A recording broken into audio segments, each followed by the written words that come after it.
Por trás da nossa realidade cotidiana, existe um mundo fascinante onde tudo que compreendemos sobre o universo está errado. O físico e conhecido autor Brian Greene nos leva em uma viagem que subverte as regras da experiência humana. Por que nunca vemos os acontecimentos na ordem inversa? De acordo com as leis da física, isso pode acontecer.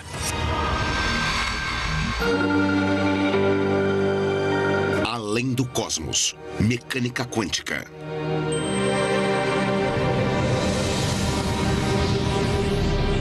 Há milhares de anos estamos tentando desvendar os mistérios de como o universo funciona. Nos saímos muito bem. Chegamos a um conjunto de leis que descrevem o movimento claro e preciso das galáxias, estrelas e planetas. Mas agora sabemos que, em um nível fundamental, as coisas são bem mais nebulosas. Descobrimos um novo conjunto revolucionário de leis que transformaram completamente nossa imagem do universo. Do espaço sideral ao coração da cidade de Nova York, até o âmbito microscópico, nossa visão sobre o mundo mudou graças a essas leis estranhas e misteriosas que estão redefinindo nossa compreensão sobre a realidade. São as leis da mecânica quântica. As regras da mecânica quântica regem cada átomo e cada partícula minúscula em todo e qualquer pedaço de matéria, em estrelas e planetas, em rochas e prédios, em você e em mim. Não percebemos a estranheza da mecânica quântica no nosso dia a dia, mas ela está sempre lá se você souber onde procurar. Só precisa mudar sua perspectiva e chegar até as menores escalas, até o nível dos átomos e das partículas dentro deles. No nível quântico, as leis que regem esse pequeno universo parecem completamente diferentes das conhecidas leis que regem os objetos maiores do nosso cotidiano. Depois de reparar nelas, você nunca mais verá o mundo do mesmo jeito. Até pouco tempo atrás, nós achávamos que já tínhamos entendido tudo. As leis que determinam como os planetas giram em torno do Sol, como uma bola faz um arco quando é arremessada para cima,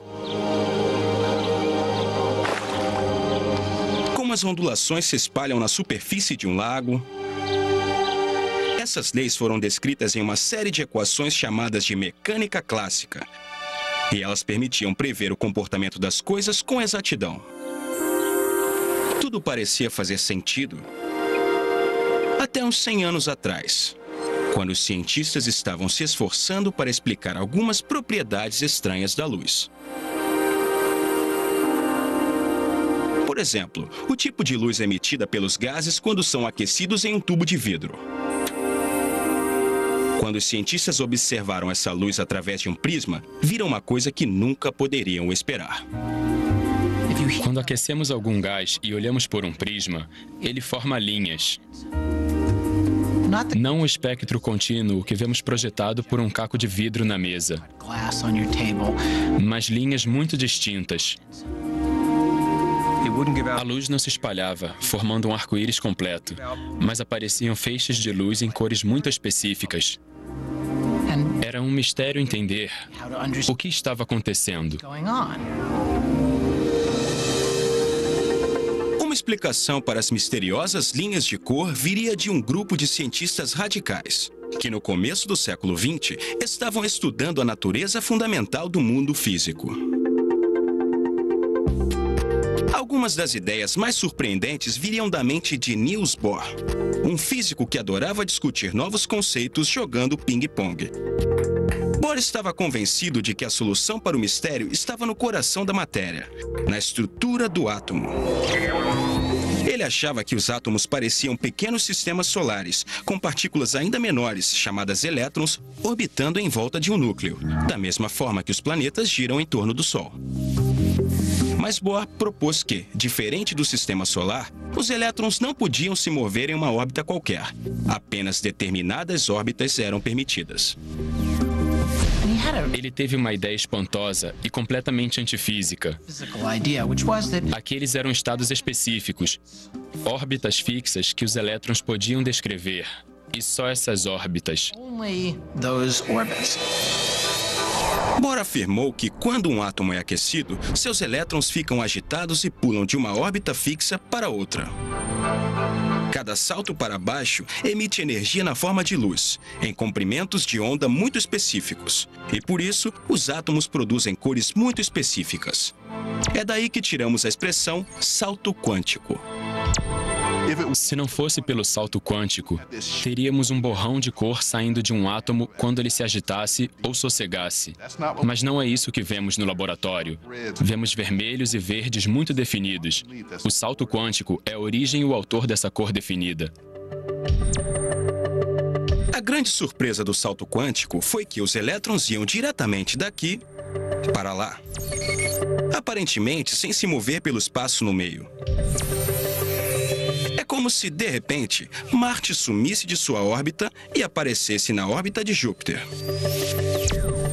Bohr argumentou que o salto quântico surge de uma propriedade fundamental e fundamentalmente esquisita dos elétrons nos átomos.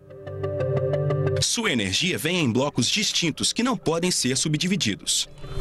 Quantidades mínimas específicas chamadas quanta. É por isso que existem órbitas específicas distintas que os elétrons podem ocupar. Um elétron tem que estar aqui ou ali, e em nenhum outro lugar no meio. Isso é diferente de tudo que conhecemos na vida cotidiana. Por mais misterioso que parecesse, logo as provas se acumularam, mostrando que Bohr estava certo. Os elétrons seguiam um conjunto de regras diferentes dos planetas e das bolas de ping-pong. A descoberta de Bohr foi um divisor de águas. Com essa nova imagem do átomo, Bohr e seus colegas se viram em rota de colisão com as leis reconhecidas da física. O salto quântico era apenas o começo. Logo, as ideias radicais de Bohr o colocariam em oposição com um dos maiores físicos da história. Albert Einstein não tinha medo de novas ideias. Mas durante a década de 1920, o mundo da mecânica quântica começava a se enveredar por um caminho que Einstein não queria ir. Uma direção que divergia nitidamente das previsões absolutas definitivas que eram a marca da física clássica. Um experimento em particular, que viria a ser conhecido como experiência da fenda dupla, expôs os mistérios quânticos como nenhum outro. Se você estava esperando uma descrição da realidade baseada na certeza, suas expectativas seriam destroçadas.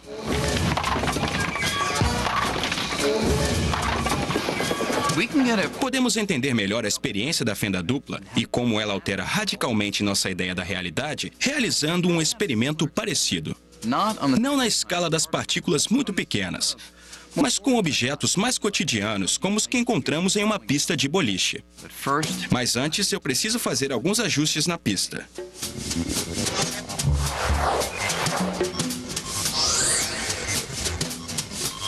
Você pode imaginar que se eu jogasse algumas dessas bolas na pista, elas seriam paradas pela barreira ou passariam por uma das fendas até bater na tela que fica no fundo.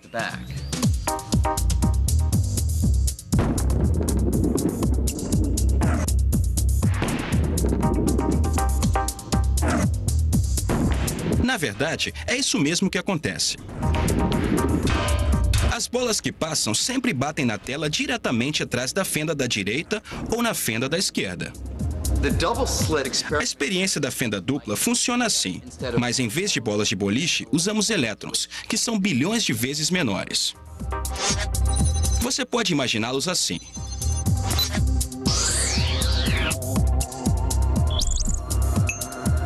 Vamos ver o que acontece quando eu jogo um monte dessas bolas. Quando os elétrons são arremessados nas duas fendas, o que acontece no outro lado é muito diferente. Em vez de atingir só duas áreas, os elétrons batem em toda a tela, criando um padrão de linhas, inclusive bem no meio das duas fendas. O lugar que esperaríamos que fosse bloqueado. Então, o que está acontecendo? Esse padrão só podia significar uma coisa para os físicos, mesmo nos anos 20. Ondas. As ondas podem fazer várias coisas interessantes. Coisas que uma bola de boliche nunca poderia fazer. Elas se dividem. Elas se combinam. Se eu jogasse uma onda de água pelas fendas duplas, ela iria se dividir em duas e depois as duas iriam se cruzar. Os picos e vales iam se combinar, aumentando em alguns lugares, diminuindo em outros, e às vezes os dois se anulariam.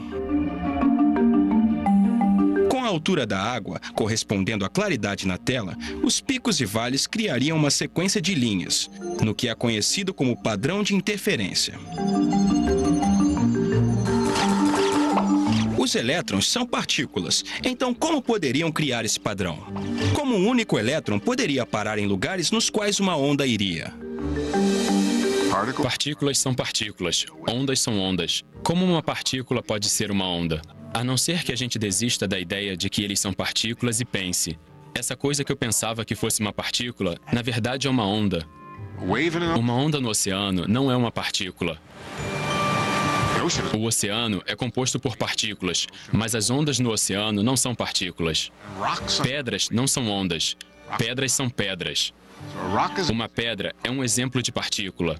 Uma onda no oceano é um exemplo de uma onda no oceano. Agora, alguém está dizendo que uma pedra é que nem uma onda no oceano. Como assim? Nos anos 20, quando uma versão desse experimento foi conduzida pela primeira vez, os cientistas se esforçaram para entender esse comportamento onduloso. Até que um físico chamado Max Born teve uma nova ideia revolucionária sobre o que a equação da onda descrevia. Ele disse que a onda não era um elétron espalhado ou qualquer outra coisa encontrada na ciência. Born afirmou que ela era muito peculiar. Uma onda de probabilidade. Ou seja, ele argumentava que o tamanho da onda em qualquer lugar prevê a probabilidade do elétron ser encontrado ali. Os lugares em que a onda é maior não são onde a maior parte do elétron está, são onde é mais provável que ele esteja. Isso é muito estranho, né? O elétron em si parece ser uma confusão de possibilidades. Não podemos perguntar onde o elétron está agora. Mas sim, se eu procurar um elétron nesse pedacinho específico do espaço, qual é a probabilidade de encontrá-lo ali? Isso irrita qualquer pessoa, em qualquer momento. Por mais estranho que pareça, essa nova forma de descrever o jeito que as partículas como os elétrons se movem está correta. Se eu arremessar um único elétron, não posso nunca prever onde ele vai cair. Mas se eu usar a equação de Schrödinger para encontrar a onda de probabilidade do átomo, posso prever com muita precisão que se eu jogar elétrons o bastante, posso dizer 33,1% vão parar aqui, 7,9% vão parar ali, e assim por diante. Esse tipo de previsão já foi confirmado várias vezes por experimentos. As equações da mecânica quântica mostram-se incrivelmente precisas. Desde que você aceite que é tudo probabilidade.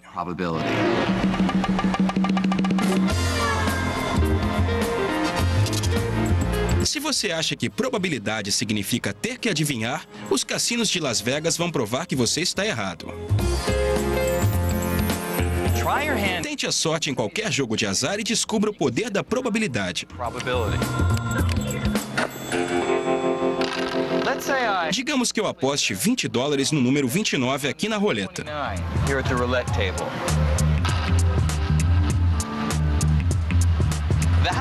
A banca não sabe ainda se eu vou ganhar nessa rodada, ou na próxima, ou na próxima. Mas sabe qual é a minha probabilidade de ganhar nesse jogo? É 1 em 38.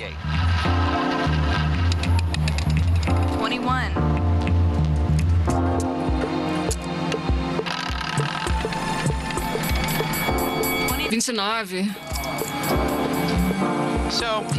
Eu posso até ganhar de vez em quando, mas a longo prazo, a banca sempre ganha mais do que perde. A questão é que a banca não precisa saber o resultado de cada jogo de cartas, lançamento de dados ou giro da roleta. Os cassinos continuam tendo a certeza de que, ao longo de milhares de jogadas, eles vão ganhar. e podem prever a frequência exata com uma precisão extraordinária. Para a mecânica quântica, o mundo em si é um jogo de azar. Toda a matéria do universo é composta por átomos e partículas subatômicas que são regidas pela probabilidade e não pela certeza. A natureza é descrita por uma teoria inerentemente probabilística. Isso vai contra a nossa intuição. Muitas pessoas acham difícil de aceitar. Uma pessoa que teve dificuldade em aceitar foi Einstein. Ele não podia acreditar que a natureza fundamental da realidade era determinada pelo acaso no nível mais profundo. Einstein não conseguia aceitar isso. Ele disse: Deus não joga dados. Ele não gostava da ideia de que não podemos dizer com certeza: isso acontece ou aquilo acontece. Mas muitos outros físicos não ficaram incomodados com a probabilidade, porque as equações da mecânica quântica deu a eles o poder de prever o comportamento de grupos de átomos e pequenas partículas com uma precisão espantosa. Muito em breve, esse poder resultaria em algumas grandes invenções: lasers, transistores, o circuito integrado, todo o campo da eletrônica. Apesar de todos os triunfos, a mecânica quântica continua sendo profundamente misteriosa. Ela faz com que um monte de coisas funcione, mas ainda não fomos capazes de responder algumas questões básicas levantadas por Albert Einstein nos anos 20 e 30. Questões envolvendo probabilidade e medição, o ato de observar. Para Niels Bohr, a medição muda tudo. Ele acreditava que antes que uma partícula fosse medida e observada, suas características eram incertas. Um elétron na experiência da fenda dupla, por exemplo. Antes que sua localização seja determinada, ele pode estar em qualquer lugar, com uma vasta gama de possibilidades. Até o momento em que o observamos. É só então que a incerteza sobre a localização desaparece. De acordo com a perspectiva de Bohr sobre a mecânica quântica, quando medimos uma partícula, ela é forçada a mostrar todos os lugares onde ela pode ter estado e selecionar uma localização específica onde é encontrada. A medição força a partícula a fazer essa escolha. Niels Bohr aceitava que a natureza da realidade era inerentemente vaga. Mas Einstein acreditava na certeza. Não só quando alguma coisa é medida ou observada, mas a todo momento. Como ele disse, gosto de pensar que a Lua continua lá, mesmo quando não estou olhando para ela. Era isso que perturbava Einstein. Nós realmente acreditamos que a realidade do universo depende do fato de abrirmos ou não os olhos? Isso é bizarro. Einstein estava convencido de que faltava alguma coisa na teoria quântica que descrevesse todas as características das partículas em detalhes, como sua localização, mesmo quando não estamos olhando para elas. Mas na época, poucos físicos compartilhavam essa preocupação. Einstein achava que isso era desistir do trabalho de físico. Não que fosse uma teoria ruim, mas estava totalmente incompleta. Essa é a ressalva de Einstein. A mecânica quântica não está incorreta, mas está incompleta. Ela não capta tudo o que pode ser dito ou previsto com certeza. Apesar dos argumentos de Einstein, Niels Bohr continuava impassível. Quando Einstein repetia que Deus não joga dados, Bohr respondia: "Pare de dizer a Deus o que fazer." Em 1935, Einstein achou que tinha finalmente encontrado o calcanhar de Aquiles da mecânica quântica. Era tão estranho e ia contra todas as ideias lógicas sobre o universo que ele achava que isso seria a chave para provar que a teoria estava incompleta. Estamos falando sobre o entrelaçamento quântico. A previsão mais bizarra, mais absurda, mais maluca e mais ridícula da mecânica quântica é o entrelaçamento. O entrelaçamento é uma previsão teórica que vem das equações da mecânica quântica. Duas partículas podem se entrelaçar se estiverem muito próximas e suas propriedades se ligam.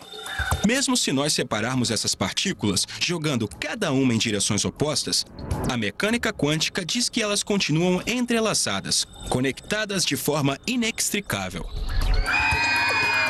Para entender como isso é profundamente estranho, considere uma propriedade dos elétrons chamada spin.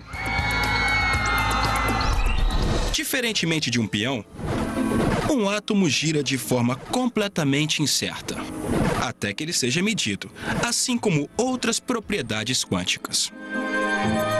Na medição, vamos ver que ele pode estar girando em sentido horário ou anti-horário. É mais ou menos como essa roda. Quando ela parar de rodar, vai parar aleatoriamente no vermelho ou no azul.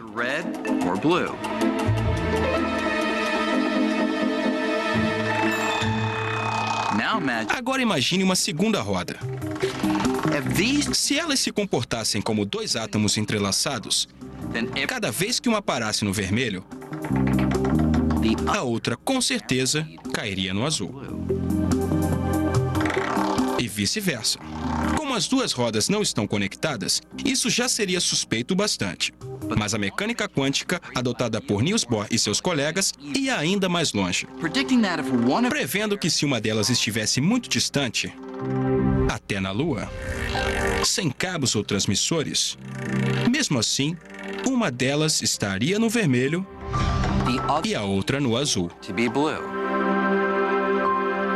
Em outras palavras, se você medisse uma partícula aqui, estaria afetando não apenas ela. A medição afetaria também a parceira entrelaçada, por mais distante que ela esteja. Para Einstein, esse tipo de conexão de longo alcance entre rodas, ou partícula, era tão ridículo que ele o chamava de ação fantasmagórica à distância. O surpreendente é que quando medimos uma partícula, estamos afetando o estado da outra partícula. Nós mudamos o estado dela. Não existem forças ou ligações como cabos de telefone. Não há nada conectando essas duas forças. Como a minha escolha de agir aqui pode ter alguma coisa a ver com o que acontece ali? Não há nenhuma maneira das duas partículas se comunicarem. Isso é completamente bizarro. E Einstein percebeu isso em 1935. Einstein não podia aceitar que o entrelaçamento funcionava assim e se convenceu de que a matemática é que era estranha, não a realidade. Ele concordava que as partículas entrelaçadas existem, mas achava que havia uma explicação mais simples de por que elas eram ligadas que não envolvesse uma misteriosa conexão à distância. Ele insistiu que as partículas entrelaçadas eram mais como um par de luvas.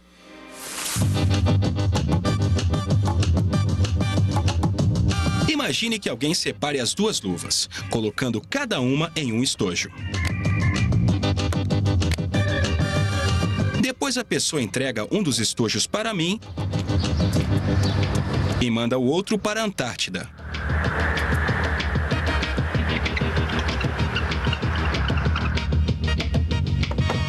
Obrigado. Antes de olhar dentro do estojo, eu sei que tem a mão direita ou a mão esquerda de uma luva. No momento em que eu abrir e achar a mão esquerda, vou saber que a mão direita está no estojo que foi para a Antártida, mesmo que ninguém olhe lá dentro. Não tem mistério nenhum. É claro que não afetei nenhuma das luvas ao olhar dentro do estojo. A mão esquerda sempre esteve nesse estojo, e a direita sempre esteve no estojo que foi para a Antártida. Isso foi determinado no momento em que as luvas foram separadas e guardadas. Einstein achou que a mesma ideia se aplicava às partículas entrelaçadas. A configuração dos elétrons deve ter sido determinada no instante em que eles foram separados. Quem estava certo? Bohr, que defendia as equações que diziam que as partículas são como rodas que giram e podem conectar seus resultados mesmo a uma grande distância? Ou Einstein, que acreditava que não havia uma conexão misteriosa, mas que tudo já estava decidido antes que nós olhássemos?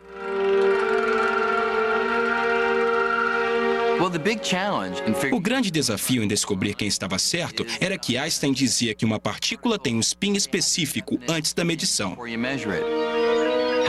Poderíamos perguntar a ele como verificamos isso, e Einstein diria, é só medir que você vai encontrar o spin específico. Bohr diria, mas é o ato de medir que leva o spin a um estado específico.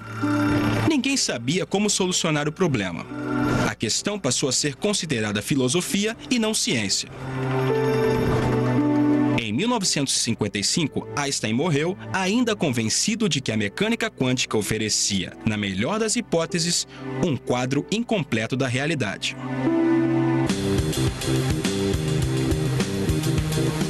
Em 1967, na Universidade de Colômbia, um recruta improvável assumiu a missão de Einstein de desafiar a mecânica quântica.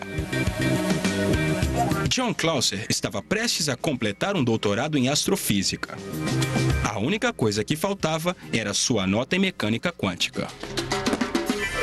Quando eu ainda era aluno de graduação, não conseguia entender a mecânica quântica, por mais que eu tentasse.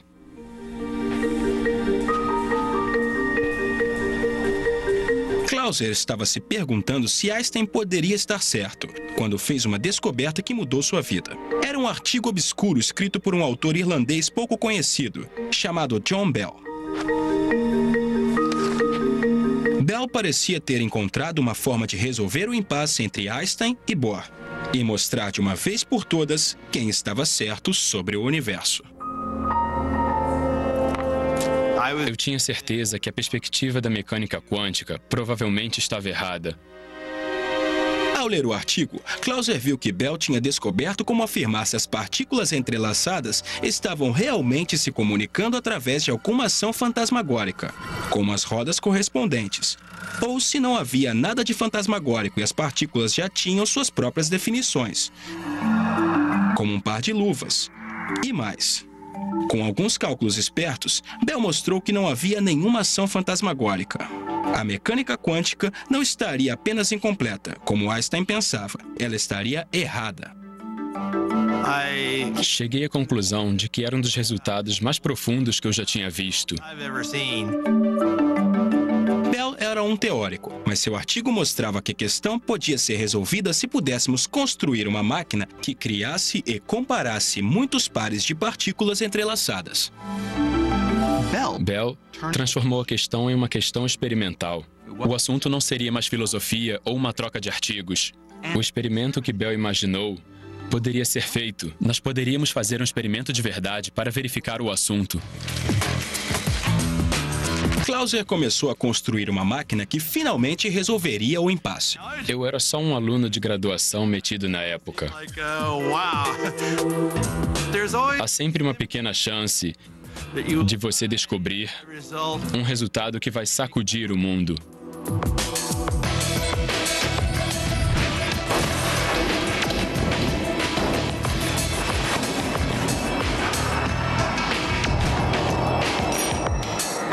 A máquina de Clauser media milhares de pares de partículas entrelaçadas e os comparava em várias direções diferentes.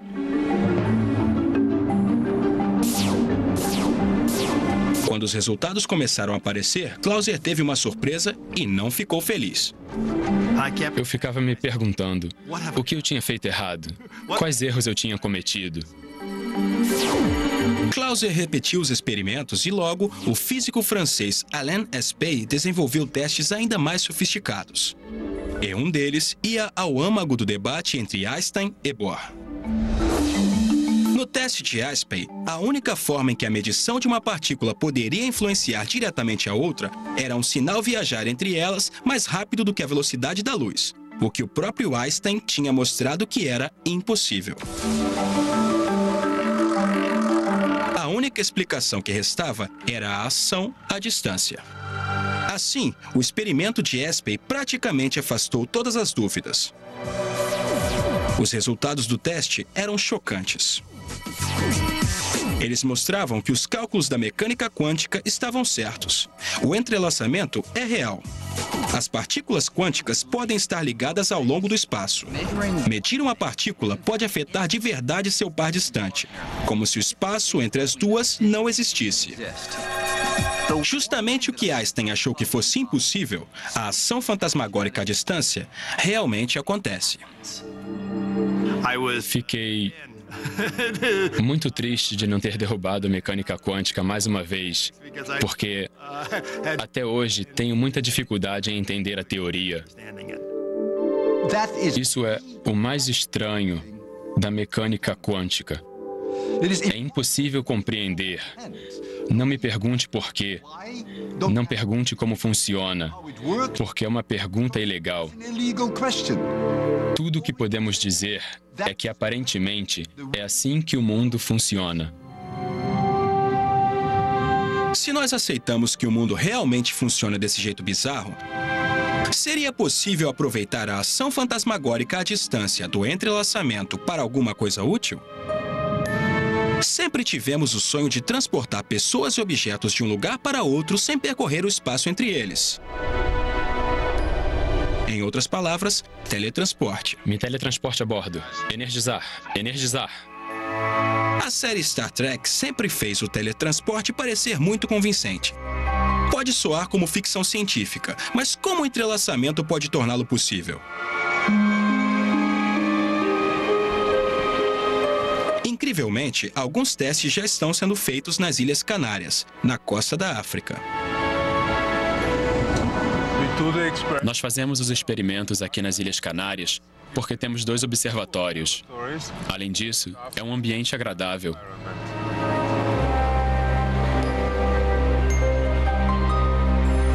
Anton Zeilinger está longe de teletransportar qualquer ser humano.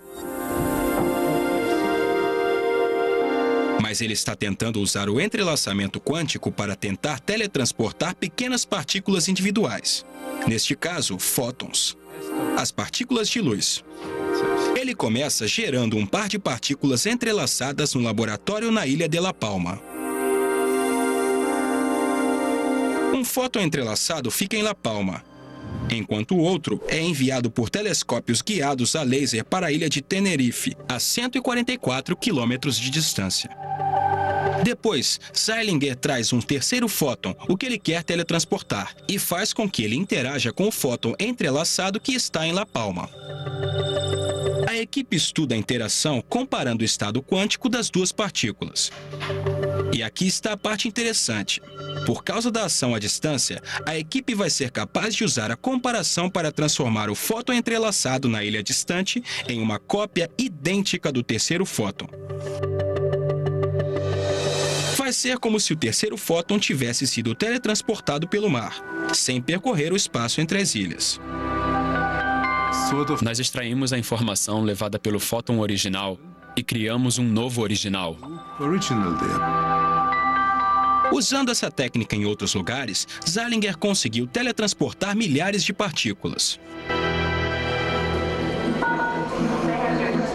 Mas será que podemos ir além?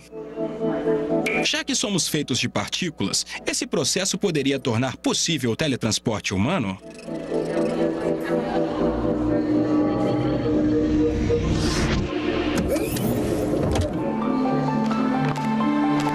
Bem-vindo à cidade de Nova York. Digamos que eu queira ir a Paris para um almoço rápido. Em teoria, o entrelaçamento pode fazer com que isso seja possível algum dia. Eu precisaria de uma câmara de partículas aqui em Nova York que estivesse entrelaçada com outra câmara em Paris. Por aqui, Sr. Green. Eu entraria em uma cabine que funciona como um scanner ou aparelho de fax. Enquanto o dispositivo varre o enorme número de partículas no meu corpo, mais partículas do que o número de estrelas no universo observado, ele está varrendo também as partículas na outra câmara e cria uma lista que compara o estado quântico dos 2 conjuntos de partículas. O entrelaçamento entra em ação. Por causa da ação fantasmagórica à distância, essa lista também revela como o estado original das minhas partículas está relacionado com as partículas em Paris. A operadora envia essa lista a Paris. Lá, eles usam essa informação para reconstruir o estado quântico de cada uma das minhas partículas. E um novo eu é materializado.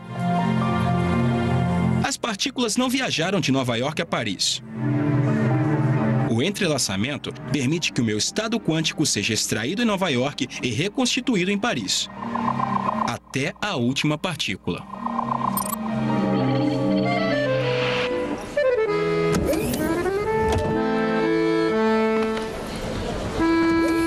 Bonjour, Monsieur Green. Olá, aqui estou, em Paris, uma réplica exata de mim mesmo. É melhor que eu esteja mesmo, porque a medição dos estados quânticos de todas as minhas partículas em Nova York destruiu o original.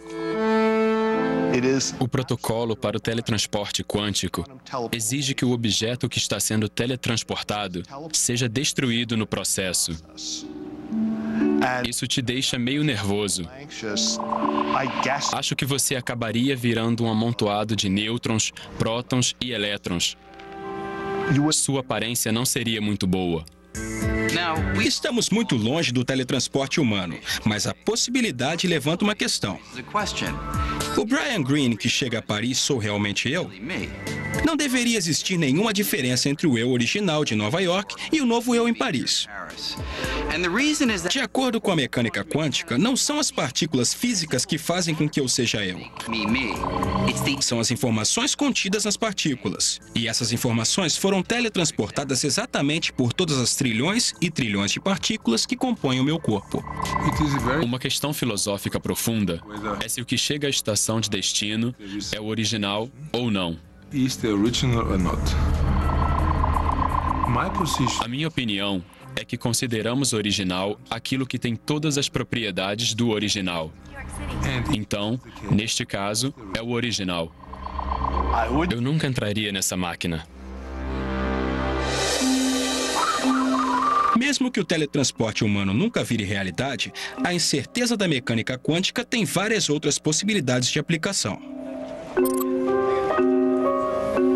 Aqui no Instituto de Tecnologia de Massachusetts, Seth Lloyd é um dos muitos pesquisadores que estão tentando aproveitar a mecânica quântica de novas formas. A mecânica quântica é estranha. A vida está nos dando uns limões esquisitos. Será que podemos fazer uma limonada esquisita com eles? A limonada esquisita de Lloyd vem na forma de um computador quântico. Essas são as entranhas do computador quântico. Essa engenhoca de ouro e cobre pode não parecer nem um pouco com seu laptop, mas no fundo ela fala a mesma língua. Código binário, uma linguagem de computação feita de zeros e uns, chamados de bits. O menor pedaço de informação é um bit. O que um computador faz é decompor a informação até os menores pedaços e depois agitá-los muito rápido. O computador quântico funciona com bits, mas diferente de um bit convencional, que a cada momento pode ser 0 ou 1, um bit quântico é muito mais flexível. Alguma coisa aqui pode ser um bit. Aqui tem 0, ali tem 1. Isso é um bit de informação. Se pudermos ter um bit que está ao mesmo tempo aqui e ali, temos um bit quântico. Do mesmo jeito que um elétron pode girar em sentido horário e anti-horário, um bit quântico pode ser 0 e 1. Então ele pode executar várias tarefas ao mesmo tempo. Isso significa que podemos fazer operações que nossos cérebros clássicos não poderiam nem sonhar. Na teoria, os bits quânticos podem ser feitos de qualquer coisa que age de forma quântica, como um elétron ou um átomo. Como os bits quânticos são ótimos em fazer várias coisas ao mesmo tempo, se conseguirmos entender como os bits quânticos podem trabalhar juntos para resolver problemas, o poder dos nossos computadores aumentaria exponencialmente. Para entender como um computador quântico seria tão poderoso, imagine que está preso no meio de um labirinto. In the middle of a hedge maze.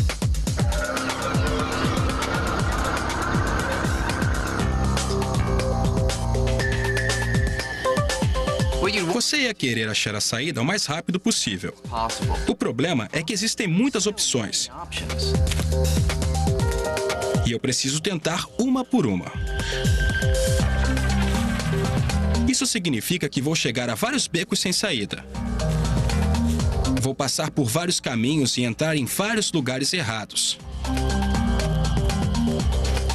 até finalmente ter a sorte de achar a saída. É assim que os computadores atuais resolvem problemas. Apesar de serem rápidos, eles só podem realizar uma tarefa por vez, do mesmo jeito que só podemos explorar um caminho por vez no labirinto. Mas se eu pudesse tentar todas as possibilidades de uma só vez, tudo seria diferente. É assim que a computação quântica funciona. Como as partículas podem estar, de certa forma, em vários lugares ao mesmo tempo, o computador poderia investigar um número imenso de caminhos e soluções ao mesmo tempo. E acharia a opção correta no estalo. Um labirinto como este tem um número limitado de rotas a serem exploradas. Então, um computador convencional acharia a saída bem rápido. Mas imagine um problema com milhões ou bilhões de variáveis. Como prever o tempo com muita antecedência. Poderíamos ser capazes de prever desastres naturais como terremotos ou tornados. Resolver esse tipo de problema agora seria impossível, pois precisaríamos de um computador ridiculamente grande. Mas um computador quântico terminaria o serviço com algumas centenas de átomos. O cérebro desse computador seria menor que um grão de areia. Não há dúvidas de que estamos cada vez melhores em aproveitar o poder do mundo quântico. E quem sabe até onde ele pode nos levar. Mas não podemos esquecer que no centro dessa teoria, que já nos deu tanta coisa, ainda existe um buraco. Onde foi parar toda a esquisitice que havia no nível quântico, na escala dos átomos e das partículas? Por que as coisas no mundo quântico pairam em um estado de incerteza? Aparentemente com uma parte aqui e outra ali, enquanto eu e você, que somos feitos de átomos e partículas, parecemos estar sempre presos em um estado específico. Nós estamos sempre aqui ou ali. Niels Bohr não ofereceu nenhuma explicação de por que a incerteza do mundo quântico some quando as coisas aumentam de tamanho. Por mais poderosa e precisa que a mecânica quântica tenha se mostrado, os cientistas ainda estão se esforçando para entender isso. Alguns acreditam que está faltando algum detalhe nas equações da mecânica quântica. Apesar de haver múltiplas possibilidades no nível minúsculo, os detalhes que estão faltando ajustariam os números dos átomos para os objetos grandes. E então ficaria claro que quase todas as possibilidades desaparecem. Menos uma, que seria o único resultado definitivo. Outros físicos acreditam que todas as possibilidades do mundo quântico nunca desaparecem de verdade. Mas cada um dos resultados possíveis realmente acontece. Só que a maioria acontece em outros universos, paralelos ao nosso. É uma ideia desconcertante, mas a realidade pode ir além do universo que vemos e estar sempre se ramificando, criando novos mundos alternativos, onde todas as possibilidades se realizam.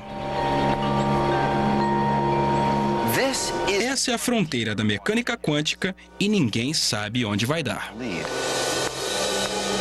O próprio fato de que a nossa realidade é muito maior do que nós imaginávamos, muito mais estranha e misteriosa, é para mim muito bonito e inspirador. A beleza da ciência é que ela nos permite aprender coisas que vão além do que podemos imaginar. A mecânica quântica é o melhor exemplo disso. Depois que você aprender mecânica quântica, nunca mais será o mesmo. Por mais estranha que a mecânica quântica possa ser, está claro que não existe fronteira entre o mundo das coisas minúsculas e o mundo das coisas grandes.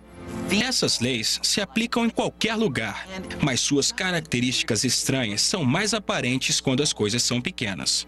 A descoberta da mecânica quântica revelou que a realidade, a nossa realidade, é chocante e eletrizante, nos levando mais perto de entender o tecido do cosmos.